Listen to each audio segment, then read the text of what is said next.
नमस्कार फ्रेंड्स, मैं डॉक्टर करण सिंह। आज की इस वीडियो में हम सीखेंगे डेट टू इक्विटी रेशियो, यानी डेट टू इक्विटी। डेट क्या होता है? सभी तरह के लोन, कंपनी ने जो लोन ले रखे हैं। दूसरा है इक्विटी, जो कंपनी ने इक्विटी शेयर्स इश्यू किए उन सभी की कैपिटल को हम इक्विटी कैपिटल बोलते हैं। अब इसको हम समझते हैं कि होती क्या है, इसको हम ये वर्क कैसे करती है। अगर हमें किसी शेयर को खरीदना है तो उससे पहले हमें डेट इक्विटी रेशियो क्यों देखना चाहिए। आपने डेट इक्विटी रेशियो को ठीक से नहीं समझा तो जाहिर सी बात है आप कहीं ना कहीं गलत शेयर में पैसा लगा बैठेंगे और उससे आपको लॉस होगा। तो हमें समझना चाहिए कि डेट इक्विटी रेशियो है क्या, ये वर्क कैसे करता है, किस कंपनी का कितना डेट इक्विटी होना सही है, यानी कि उस लिमिट में अगर उसका शेयर है तो हम उसको खरीद सकते हैं। आज की इस वीडियो में यही डिटेल में सीखने वाले हैं। सबसे पहला होता है कि जब हम लॉन्ग टर्म के लिए किसी कंपनी में पैसा लगाते हैं तो हमें मालूम होना चाहिए उस कंपनी की फाइनेंशियल कंडीशन क्या है। आपके पास कोई व्यक्ति आता है 1 लाख रुपए अगर लोन मांगता है, आपसे उधार मांगता है 1 लाख रुपए, तो आप उसको जल्दी से तब तक नहीं देंगे जब तक आप ये इंश्योर ना हो जाएं कि वो वापस दे सकता है या नहीं दे सकता है। अगर वो व्यक्ति वापस दे सकता है, कहाँ से वापस देगा हम ये देख लेते हैं, इंश्योर हो जाते हैं तब देख रहे हैं। बैंक जब आपको लोन देते हैं तो वो भी पहले इंश्योर होते हैं कि आप उसके लोन को वापस कर पाएंगे या नहीं कर पाएंगे।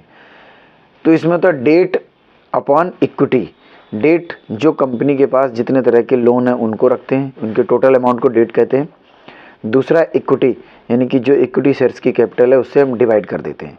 अब एग्जांपल के लिए हम मान के चलते किसी कंपनी के पास जो लोन का अमाउंट है वो 1 लाख रुपए है और उस कंपनी ने जो अभी तक जो इक्विटी है उसकी वो 2 लाख रुपए है, तो 1 लाख डिवाइडेड बाई 2 लाख रुपए, यानी कि debt upon equity 1 lakh divided by 2 lakh is equal to आ जाएगा 0.5, जो कि अपने आप में बहुत अच्छा रेशियो आता है।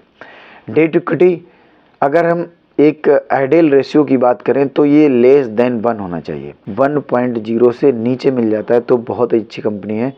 अगर वो टॉप लाइन बॉटम लाइन अगर हम देखें, कंपनी की अच्छी है, CAGR अच्छी है, कंपनी की ग्रोथ अच्छी है, प्रॉफिट ठीक से बढ़ रहा है, तो डेट इक्विटी रेशियो अगर 1 से नीचे है तो वो कंपनी वाकई में बहुत अच्छी फाइनेंशियल कंडीशन रखती है, उसका फंडामेंटल जो वैल्यू है वो बहुत अच्छी है, तो हम उस कंपनी में इन्वेस्ट कर सकते हैं।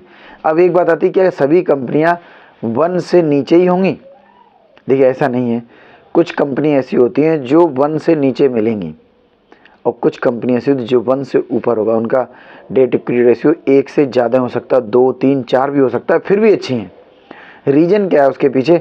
अगर कंपनी फाइनेंस का बिजनेस करती है, जैसे बजाज फाइनेंस, बैंकिंग सेक्टर की जितनी कंपनियां हैं इनका डेट इक्विटी रेशियो आपको ज़्यादा देखने को मिल सकता है। तो ऐसी दूसरा है पावर सेक्टर की जो कंपनियां हैं उनका डेट इक्विटी रेशियो ज़्यादा होता है, क्योंकि उनको लोन लेना होता है, बड़ा अमाउंट इन्वेस्ट होता है, इसलिए उनका भी रेशियो ज़्यादा हो सकता है, यानी 1 से ज़्यादा होगा। तो ऐसी कंडीशन में आप कंफ्यूज ना हो, किसी कंपनी का डेट इक्विटी रेशियो जब आप सर्च करते हैं, देखते हैं और आप ये अपने आप में इंश्योर नहीं हो पाते ये सही है या गलत है, 1 से नीचे है या 1 से ऊपर है, ऐसी कंडीशन में हम क्या करें? उसी सेक्टर की दूसरी कंपनी के साथ उसका मैच करें। अगर वो दूसरे कंपनी से कम है तो डेट इक्विटी रेशियो उसका अच्छा है, बशर्ते टॉप लाइन बॉटम लाइन को भी आपको देखना पड़ेगा।